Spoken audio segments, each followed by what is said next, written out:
Break के बाद एक बार फिर से आप सभी दर्शकों का अन्नदाता में स्वागत है। प्रदेश के बहुत से किसान भाई बैंगन की खेती करके अच्छा खासा मुनाफा कमाते हैं, लेकिन इस समय जो किसान भाई शेड नेट हाउस में बैंगन की खेती करना चाहते हैं, तो वे इस फसल से मोटी कमाई करने के लिए कौन कौन सी बातों का खास ध्यान रखें, इस बारे में विस्तार से जानकारी दे रहे हैं विषय विशेषज्ञ डॉक्टर लवलेश। अभी जो हम लोग लगा रहे हैं ये पॉलिनेट स्ट्रक्चर है और इसके अंदर हम लगवा रहे हैं बैगन की क्रॉप। और इस वक्त जो बैगन लगा रहे हैं ये सारे के सारे सीडलेस ब्रिंजल हैं।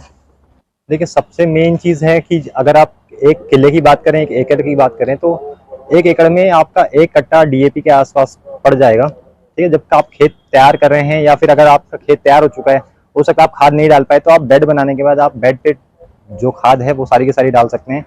उसमें फिर 30 कुंटल पर एकड़ के हिसाब से आपका वर्मी कंपोस्ट पड़ जाएगा, 8 कुंटल पर एकड़ के हिसाब से आपका नीम केक पड़ जाएगा, और जो DAP है हमारा वो 1 कट्टा पड़ जाएगा।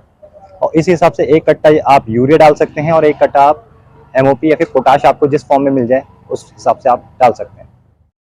देखिए, यहाँ जो बेड की दूरी है वो 2 मीटर के आसपास है, और जो हमारे पौधे से पौधे की दूरी रखी गई है, इसमें एक बेड पे एक ही रो चलती है, एक लाइन चलती है ब्रिंजल के केस में। तो इसमें पौधे से पौधे की दूरी हम 60 सेंटीमीटर के आसपास रखते हैं।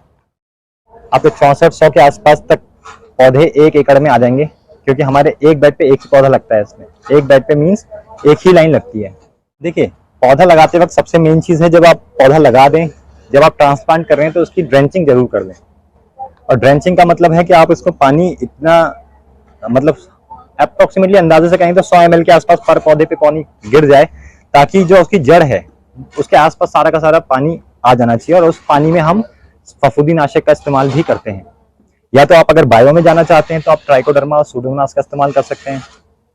उसका मैं रेट बता दूं कि अगर आप पहली बार इस्तेमाल कर रहे हैं ट्राइकोडर्मा या सूडोमोनास, तो 5 से 8 ग्राम पर लीटर के हिसाब से आप डाल सकते हैं। परंतु अगर आप हर साल इस्तेमाल करते आ रहे हैं ट्राइकोडर्मा या सूडोमोनास, तो आप उसे 2 ग्राम पे भी ले जाएंगे तो चल जाएगा।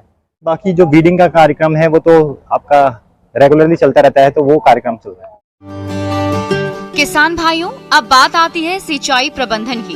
तो आप पानी की बचत के लिए पौधों की ड्रिप द्वारा सिंचाई करें। ड्रिप द्वारा सिंचाई करने से पौधे को उसके जड़ क्षेत्र के पास ही पानी मिल जाता है, जिससे पानी की बर्बादी नहीं होती। किसान भाइयों, पौधों को सहारा देना भी बहुत ही जरूरी होता है, जिससे पौधों की बढ़वार अच्छी होती है और आगे चलकर ऐसी फसल से किसानों को अच्छी क्वालिटी की अधिक पैदावार भी मिलती है। देखिए, खाद पानी का सिस्टम है कि हमारा जो हम शुरुआत में है वो 18-18-18 जो 18-18-18 की खाद है उसे चलाते हैं। और लेटर स्टेज में हम इसमें शुरुआत में फास्फोरस की डोज थोड़ी सी और मात्रा बढ़ा लेते हैं।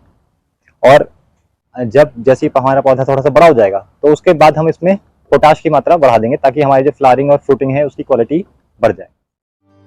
किसान भाइयों, अब बात करते हैं बैंगन की फसल में कीट और रोग नियंत्रण की।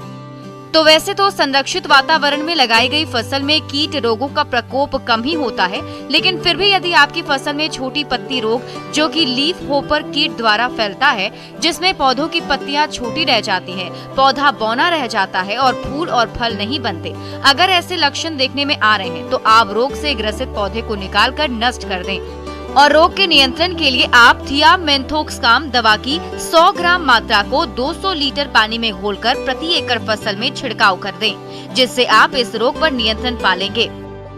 किसान भाइयों, अब बात करते हैं तना और फल वेधक कीट की। तो इस कीट का लार्वा पौधे के तने में अंदर घुसकर तने को मुरझा देता है। इसके बाद ये लार्वा फलों में भी अंदर घुस जाता है, जिस कारण फल टेढ़े मेढ़े हो जाते हैं, जिससे किसानों को भारी नुकसान होता है। तो इस तरह के नुकसान से बचने के लिए आप कीट से ग्रसित फलों को तोड़कर नष्ट कर दें। इसके बाद इमामेक्टिन बेंजोएट दवा की 80 ग्राम मात्रा को 200 लीटर पानी में घोलकर प्रति एकड़ फसल पर छिड़काव कर दें, जिससे कि आप इस कीट पर काफी हद तक नियंत्रण पा लेंगे। अगर इस समय अगर आपका लेट हो जाता है तो फिर थोड़ी आपकी फसल लेट हो जाएगी, क्योंकि ये आपके नवंबर लास्ट में आपकी तुड़ाई देनी स्टार्ट कर देगा। और ये ब्रिंजल सीडलेस ब्रिंजल है। ऐसा नहीं है कि इसमें 100% बीज नहीं होते, पर ना मात्र के बराबर बीज होते हैं और बहुत ही इमेच्योर सीड्स होते हैं। तो इसलिए कस्टमर इसको बहुत ही ज़्यादा अच्छे मतलब प्रेफर करते हैं, और मोस्टली जो हमारे जो कस्टमर हैं वो प्रेफर करते हैं इसको भरते के लिए।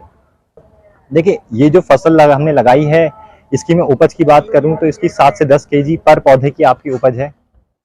आगे और भी है खेती बाड़ी से जुड़ी बहुत सी रोचक जानकारियां। यहां रुकेंगे एक और छोटे से ब्रेक के लिए।